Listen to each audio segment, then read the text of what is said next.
We live in a world that operates on abstract religion. We use abstract words like faith, spirituality, and devotion, and we turn them into eternal feelings. But the Torah does not speak in abstractions. Every single word written by the finger of Yahweh carries physical, embodied weight. Scripture does not ask for your sentimentality, it demands your hands, your feet, your mouth, and your movement. Before Israel ever arrived at Mount Sinai, before a single commandment was carved into stone, Yahweh wove a structural reality into the very fabric of creation.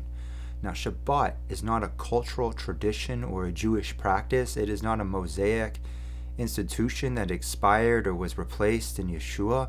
It is a creation reality established by the physical body movements of God Himself before Israel existed and before any command at Sinai was issued. Look at Genesis 2, verse 2 to 3. Yahweh did 3 concrete physical acts to define the seventh day forever. Well, He stopped. He ceased His labor and put down His tools. It does not mean He was tired. It just means He physically terminated the motion of creation. It is a bodily position. He blessed it. The root word means to kneel, to press authority and honor down upon something like a seal into wax. He made the day heavy with meaning and presented His name upon it. He sanctified it. He cut it off from ordinary. He used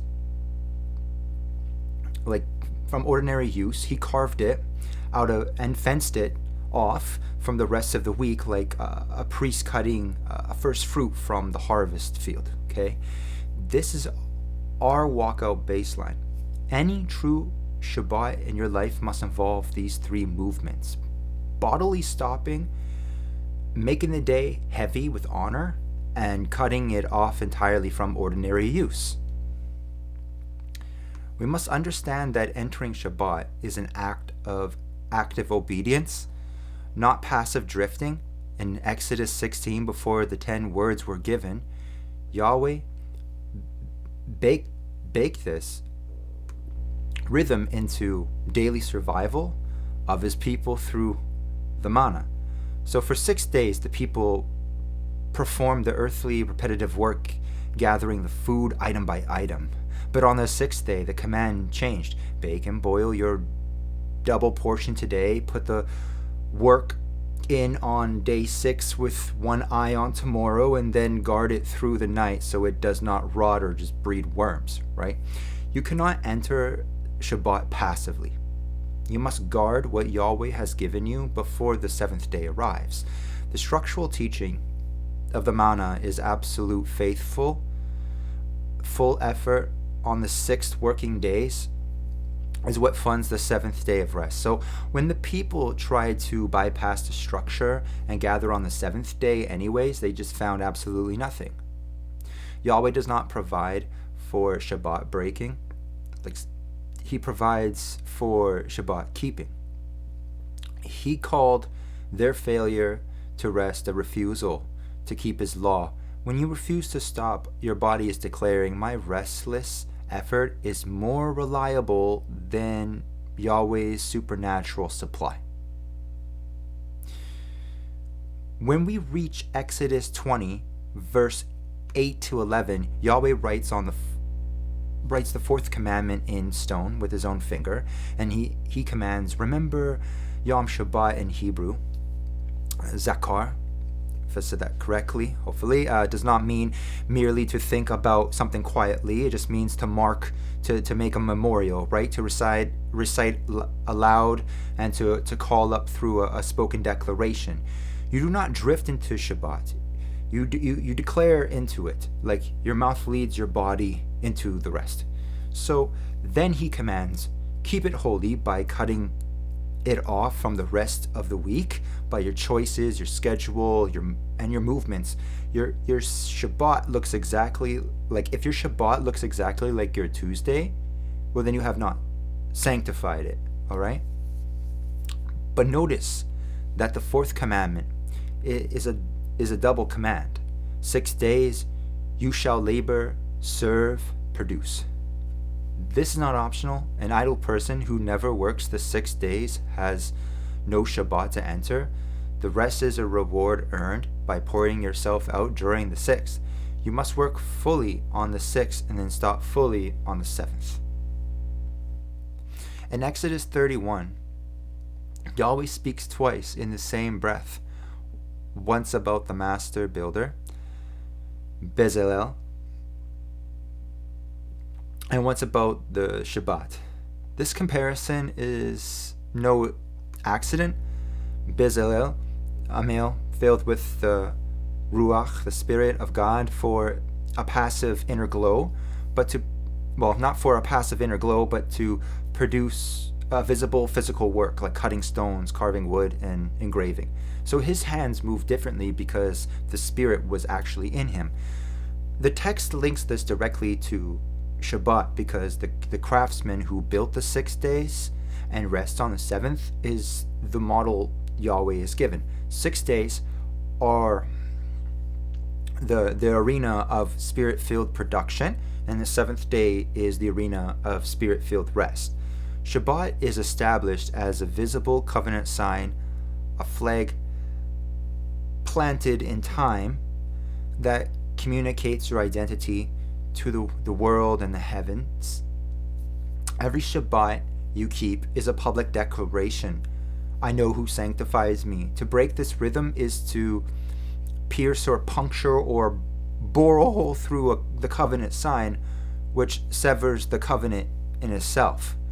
To protect this sign, Exodus 35 verse 1-3 gives the fire commands. Do not kindle a fire in your dwellings. A fire is a consuming, devouring force, right? Applying the heavier spiritual logic here, this just means that on Shabbat, you do not consume others with demands. You do not devour your own soul with driving ambition. And you put out the fires of criticism and conflict. The consuming engine goes cold because Yahweh is doing the restoring, not you. If we want to understand why we get Shabbat wrong, we must look to Isaiah 58 verse 13-14. Yahweh confronts his people because they keep the outward religious form while gutting it of content. So exploiting workers or quarreling and just seeking their own pleasure. Now the prophet provides a strict behavioral correction of concrete actions here. So first off,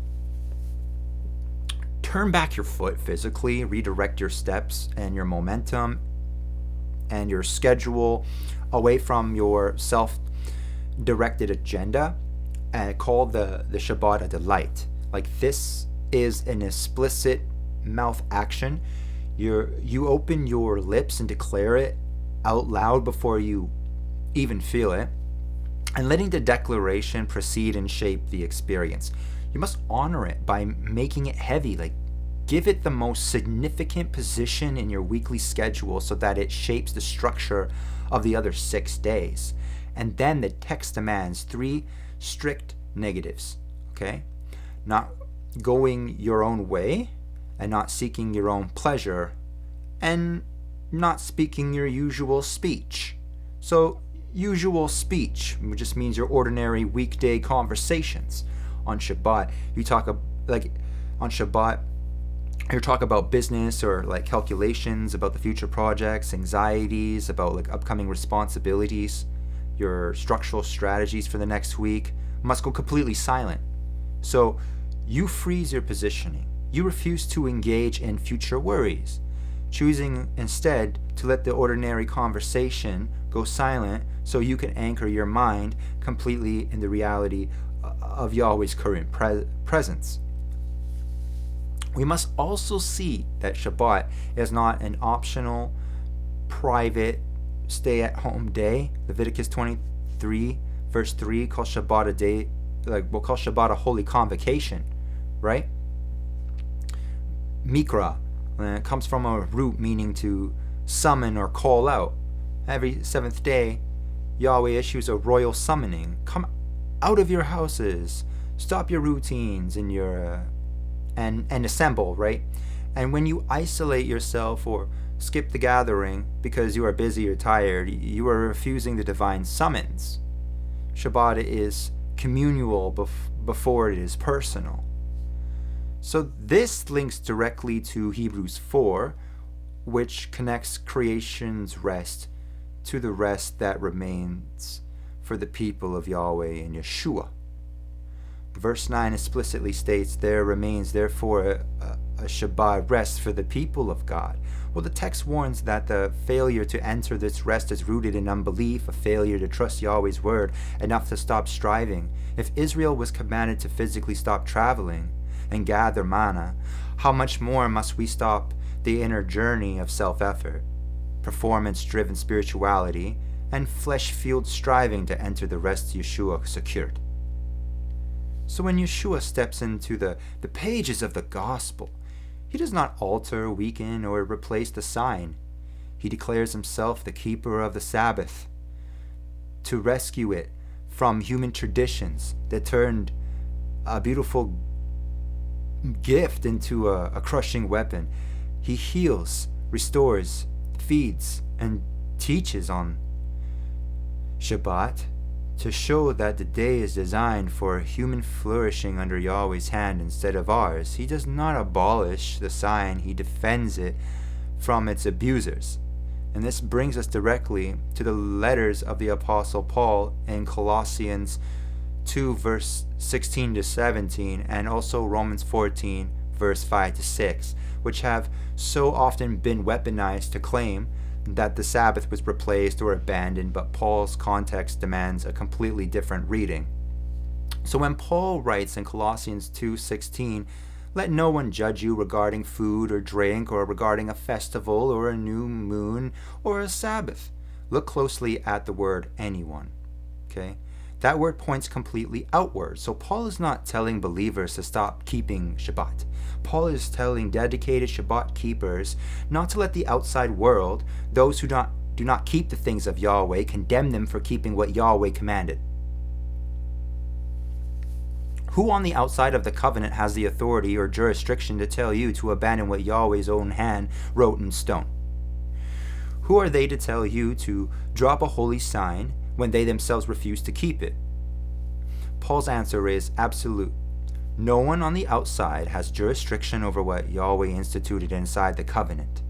The shadow points to Yeshua, and the ones who keep the Shabbat is walking directly towards the reality the shadow points to, not away from it. We do not throw away the shadow because the reality has arrived. We understand the shadow much more clearly because of the reality. Likewise, Romans 14, Paul is addressing internal disputes between believers from different backgrounds on how to bear with one another's weaknesses. It is a call for internal unity and a command not to use your freedom as a club to knock down holy signs. And Paul is not calling both believers to be lawless, like he is protecting the community from outside contamination or condemnation, basically.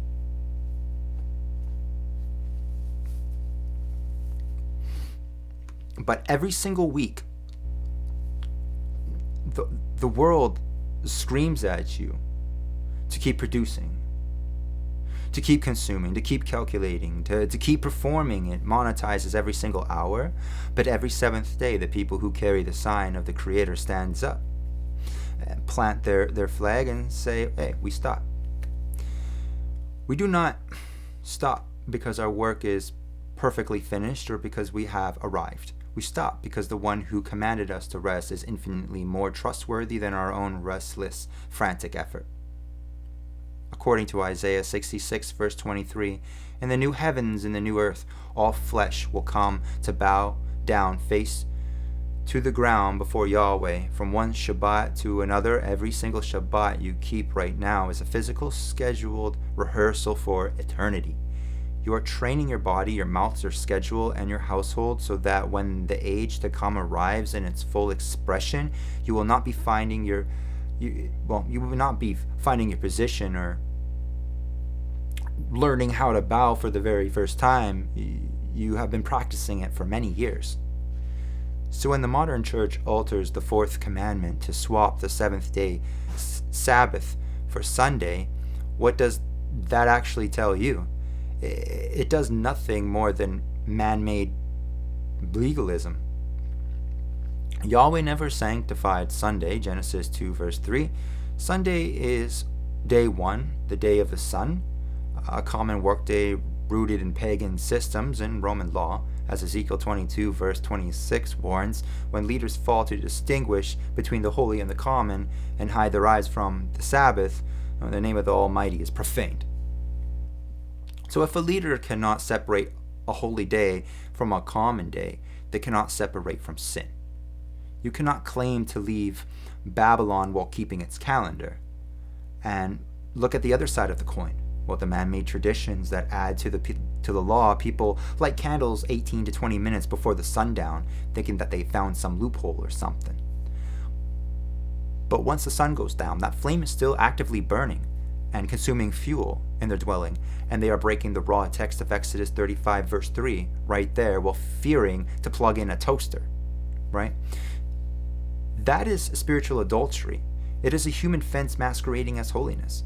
As Yeshua declared in Mark 7 verse 6 to 9, true legalism is in keeping God's law. True legalism is setting aside the commands of God to enforce the traditions of men.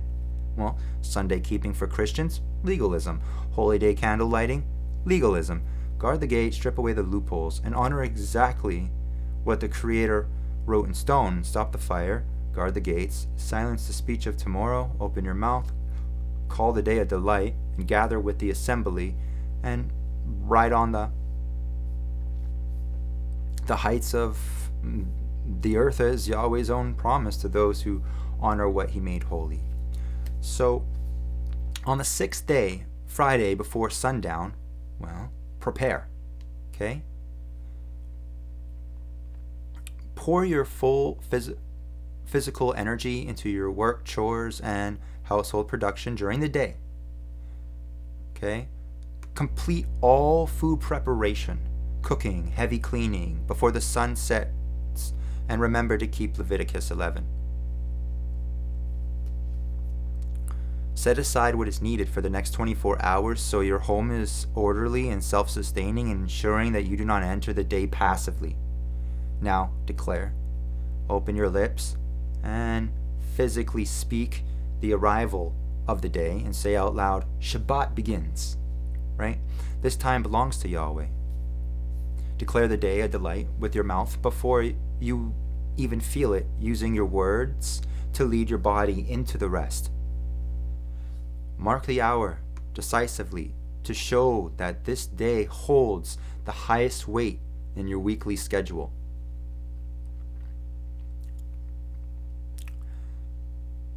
Now stop. Put down every working tool. Close the business. Leave emails unanswered. Terminate all production on day 7. In the morning, right? Well, technically. Halt your self-directed agenda, your recreational appetites, and your ordinary workplace conversations, and refuse to speak your usual speech. Completely eliminate all talk regarding future business plans and upcoming work strategies, anxieties, financial calculations for the coming week, right? Now you gather and you receive. You assemble. Answer the divine summons by physically meeting with the other covenant keepers and break bread and study the word. Engage in full worship and lower your posture to acknowledge who sanctifies you. And rest at a cellular level, allowing Yahweh to restore your soul and your mind and your bones without your own striving. You have to understand the math of the kingdom. In Torah, the day does not does not reset at midnight. So under a man-made clock, right? So a biblical day moves from evening to evening. Genesis 1 verse 5. And the modern world tracks its time completely in the dark, ending a day in darkness and beginning the next one in darkness. But Yahweh's design actually flips the script on that. So His way is the day begins with evening a time to rest, stop, unplug, and then just move intentionally towards the morning light. You begin in quietness, and you wake up into the dawn of a new day. So you are following a system that starts its day at midnight. Like, if you are following a system that starts its day at midnight, you are operating on a Babylonian clock. So align your lifestyle with the rhythm of creation and enter the reset before the lights even breaks, and guard the gate of the evening and just step into the morning fully equipped. Okay? So once the sun starts to go down on Friday, or day 6, it's Shabbat. If you are faithful in little, you'll be faithful in much.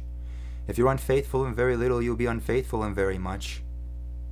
Luke 16 verse 10. If you cannot even handle the physical boundary of the 7th day Sabbath, you will never keep Yahweh's appointed times or holy convocations. See, on this channel, we strip away the deception. We do not keep Gregorian feasts like Christmas, Easter, whatever, pure Babylonian paganism. We do not keep the standard Jewish calendar either. It just adds a 13th month artificially and just creates complete confusion for everyone. We align strictly with the Zadokite Enochian calendar, the precise celestial blueprint that the angel Uriel gave directly to Enoch, because Uriel was placed in charge of the luminaries. Here is the radical truth that secular history and the modern church try to hide. Yeshua himself navigated on this very calendar, operating completely outside of the corrupt mainstream systems. This celestial fact completely resolves the classic discrepancy in the Gospels why Yeshua ate the Passover meal with his disciples on one night, while the Pharisees and the temple priests didn't eat until the next day, right? John 18 verse 28. Yeshua was operating strictly on an uncorrupted Enochian solar calendar. So, while the religious establishment was running on the modified lunar-based Judean calendar, and don't buy into the mainstream lie that he celebrated Hanukkah, the Feast of Lights, during the regular winter dates.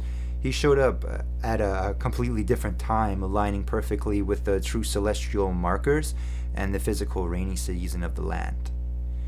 If you do not calculate the proper times for the feasts, you are missing your divine appointments. It is exactly like showing up empty to a courtroom or missing your court date entirely. Yahweh's feasts include high Sabbaths where you are examined. You must be present for the examination, because when the events of Revelation unfold, the books are open to see who is written in or blotted out. Revelation 20 verse 12. Modern Christians, unfortunately, they completely ignore these days. The worst kind of test is just a test you know absolutely nothing about. The right kind of test is the one that you prepared for beforehand and just ace it when it arrives, right? Obviously. Be warned, there are dozens of conflicting Enochian Zadokite calendars circulating across social media right now, and unfortunately they're all wrong. I did the exact mathematical calculations myself, and if you want the true uncompromised calendar, well, comment down below calendar, and I'll just send it to you directly, right? Freely I've received, freely I shall give. And when you return to the true Shabbat rhythm, you restore the true order of the home. We strip away the man-made legalism of lighting candles, but we keep the beautiful physical commandments of blessing our lineage. So on Shabbat, a true father and mother, they just gather their children under their wings, and they just lay their hands on their heads, and they physically speak the blessing of Ephraim and Manasseh over their boys, and the blessing of Sarah, Rebecca, Rachel, Leah over their girls. So you seal them with the blessing. Numbers 6:24 verse 26. So you just train them for eternity by showing them what a set apart home looks like. So Deuteronomy 6, like Miriam and Yeshua. And remember to keep the Shema. Okay? If you just say it and you don't keep the commands, right? You didn't hear it, you didn't obey. But be doers of the word and not hearers only, deceiving yourselves, right? James 1 verse 22. Now James is a brother of Yeshua, so they grew up in a home like that, okay?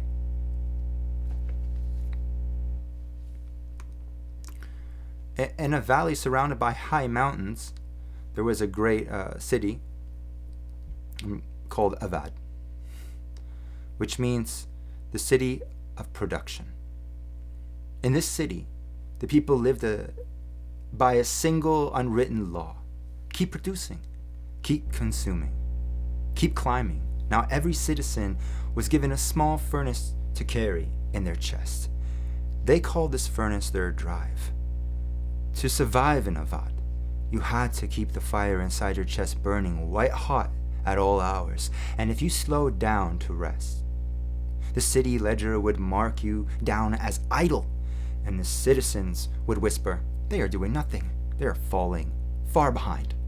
Because of this, the people of Avad began to build their lives out of pure acceleration, and they monetized their mornings, and they optimized their sleep, and they turned their conversions into strategies. And even when they sat down with their children and stood in their homes at midnight, their lips could only speak of tomorrow's targets, upcoming projects, future anxieties. Well, they were terrified of the silence, and they were terrified that if they stopped fueling the fire, they would lose their status. But the fire was a devouring force. It began to consume their souls, and it burned away their patience and scorched their families and left their bones dry and brittle. And they were physically exhausted and mentally fragmented and completely enslaved to the engine of the city, and yet they just kept running because everyone else was running. Now in the center of the city lived a young master builder. He had worked tirelessly for 6 days building his house, cleaning his perimeter and fueling his furnace. But as the sun began to drop on the horizon of the 6th day, he felt a strange, heavy prompting inside his chest. Not a scream of anxiety, but a deep, resonant echo of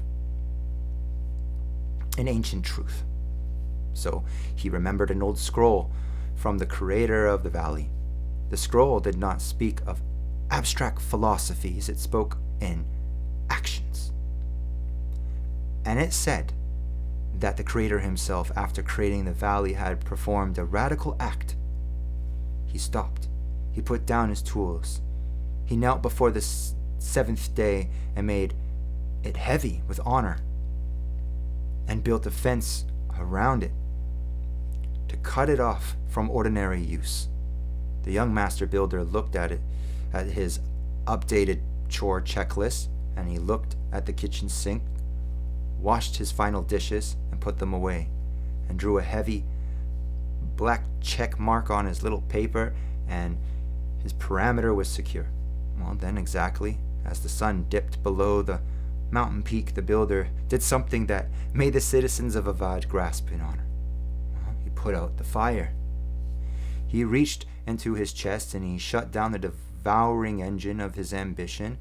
The white-hot coals went completely cold. His mother and his neighbors, they gathered around his gate, laughing loudly, mocking his choices, and shouting through the fence, "What are you doing? The market is still open. Tomorrow's strategies must be calculated. If you stop now, you will fall."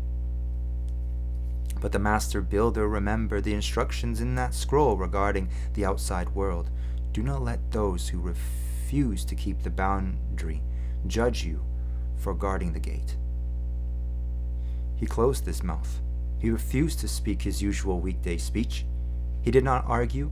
He did not defend himself. He did not voice a single worry about tomorrow's bills or the next week's labor. He silenced the noise of the future. And he entered the gray rock of perfect tranquil composure.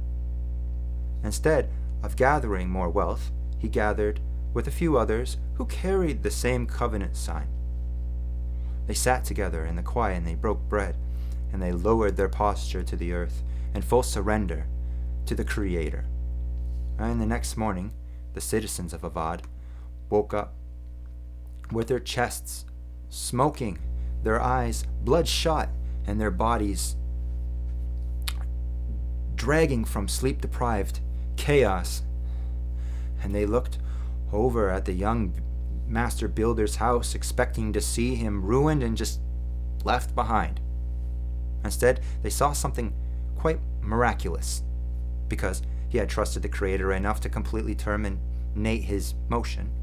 A supernatural supply had dropped from the heavens into his parameter while he slept. His mind was razor sharp, his soul was entirely restored, his bones were full of renewed strength, and he did not have to climb the treacherous, exhausting mountains of the city by his own frantic effort. The weight of the day he made holy had broken the gravity of the grind.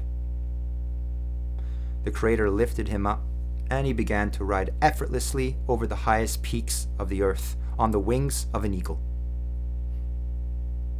He had learned the ultimate tactical secret of the valley. The 6 days fund your labor, but the 7th day funds your life.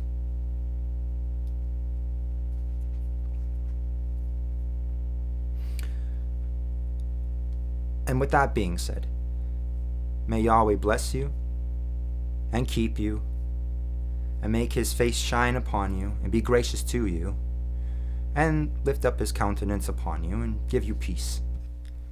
And with that being said, y'all can go in peace, and peace be with you. Shalom.